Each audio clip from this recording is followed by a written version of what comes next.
Good morning mga kapatid. Karon diri sa tukdog dako day si Gub Art nahatag sa mga bugas. 8 kilos kada bubong. Kuha na siya. Premium rice. Maingon sila nga way sudanay na pwede na way sudanay.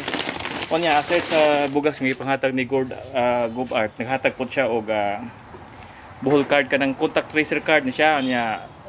In the future daw magamit din siya as ATM kada siguro ng mga hinabang na diri na isod niya. So nagdoubt lang ko kung asa lapit ng swipanan diri sa likod, basig diri na siguro na ibutang ang swipanan kung i-convert ni siya as ATM in the future.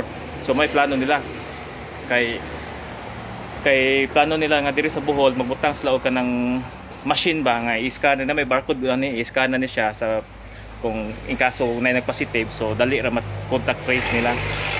Ano aside na naghatag po sila og tabloid. So wa pa nako ni basa-basa ha kung sa na dire. So about ni sa lalawigan sa Bohol. So mao na mga kapatid. Salamat kayo Gub Art sa bugas nimo nga 8 kilos. Maayong salamat.